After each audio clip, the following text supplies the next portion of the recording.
Sir నమస్కారం sir.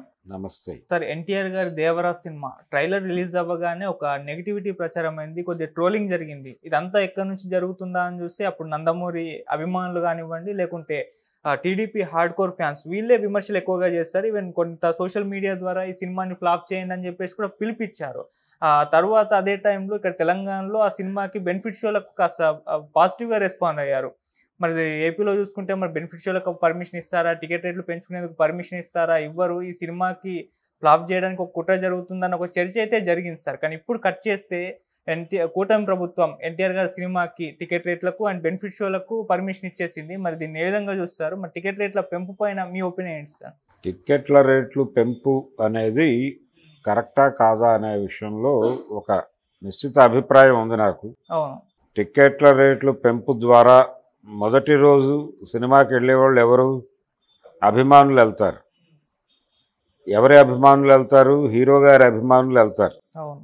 అలా మొదటి రోజు మొదటి షో చూడాలని ఉత్సాహంతో ఉరకలెత్తేటువంటి అభిమానుల గొంతు కొయ్యటం ఇది. టిక్కెట్ల రేట్లు పెంచడం అంటే అభిమానుల్ని కోసుకు తినేయటమే. తమ మీద ఉన్నటువంటి అభిమానాన్ని సొమ్ము చేసుకోవడానికి చేసేటువంటి ప్రయత్నం ఇది. కాబట్టి టిక్కెట్ల రేట్లు పెంపు అనేది కరెక్ట్ కాదు. కానీ మా ప్రాజెక్టుకి ఇది అవసరము అనే ఉద్దేశంతో వీళ్ళు వెళ్ళి అడుగుతున్నారు. ఆ విషయం చిరంజీవి గారు మాట్లాడాడు.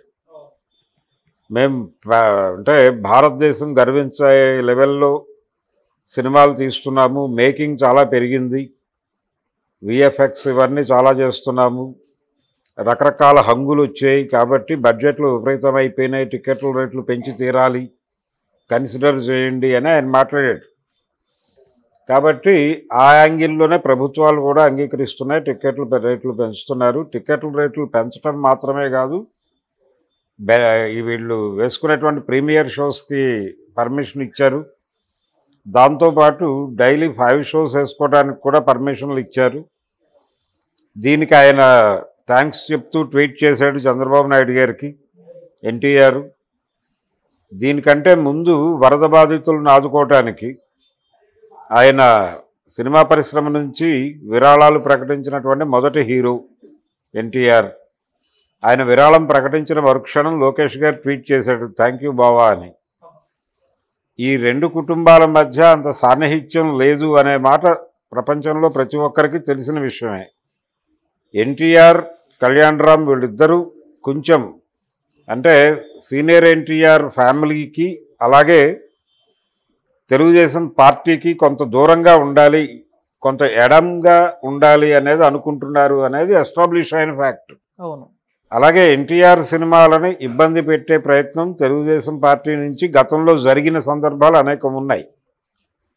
అయితే ఇవన్నీ దృష్టిలో పెట్టుకుని ఈ సినిమాకి పర్మిషన్ ఇవ్వకపోవచ్చు అనేటువంటి ప్రచారం జరిగింది. కానీ తెలుగుదేశం పార్టీ అంటే కూటమి ప్రభుత్వం పాజిటివ్గా రెస్పాండ్ అయింది. వీళ్ళ విజ్ఞప్తికి రెస్పాండ్ అయ్యి అన్ని రకాల అనుమతులు ఇచ్చారు.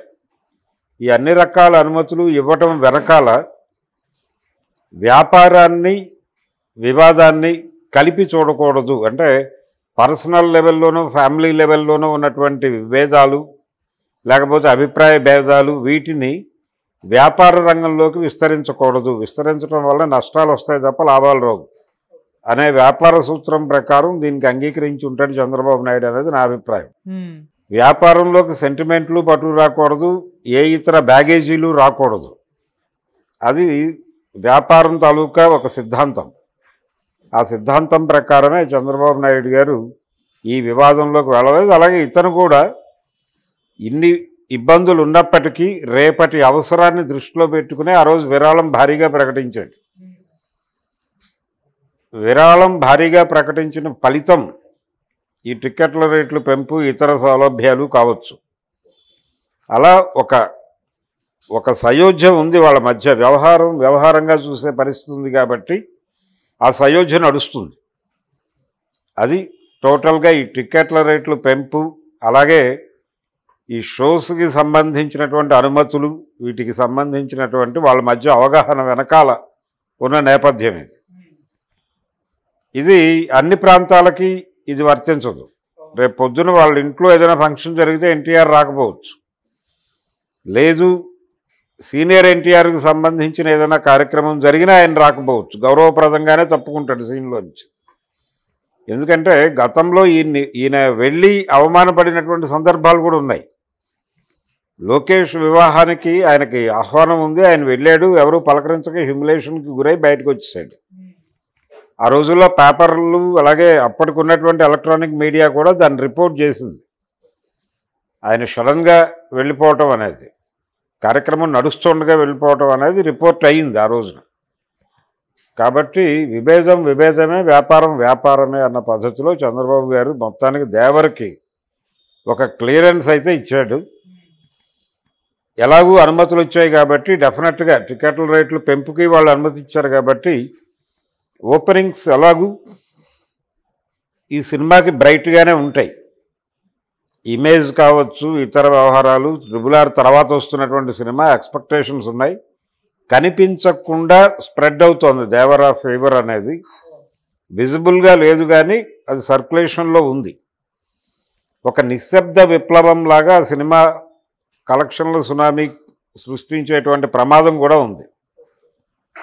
అందుకని ఎన్టీఆర్ ఒక మాట అన్నాడు, ఈ సినిమా రిలీజ్ అవుతోంది అంటే నాకు చాలా టెన్షన్గా ఉంది అని. అంటే అంత టెన్షన్ ఎందుకు కలిగిస్తోందంటే హోప్స్ విపరీతంగా ఉన్నాయి ఆ సినిమా మీద. ప్రమోషన్కి సంబంధించి ఒక విచిత్రమైన వ్యూహాన్ని అనుసరించారు వాళ్ళు. ఎక్కడా అనవసరమైన హైప్ వైపు తీసుకెళ్లకుండా ఆడియన్స్కి ఏది తెలియాలో ఎంతవరకు తెలియాలో అంతవరకే చెప్తూ నడిచింది ప్రచారం అంతా కూడా. అది చాలా వ్యూహాత్మకంగా ప్లాన్ చేశారు.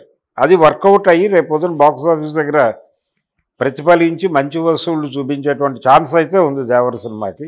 ఓకే, దానికి ఇప్పుడు ఏపీలోను ఇతర ప్రాంతాల్లోనూ షోస్కి సంబంధించి రేట్లకు సంబంధించి కల్పించినటువంటి వెసులుబాటు, రాయితీలు ఇవన్నీ కూడా వాళ్ళ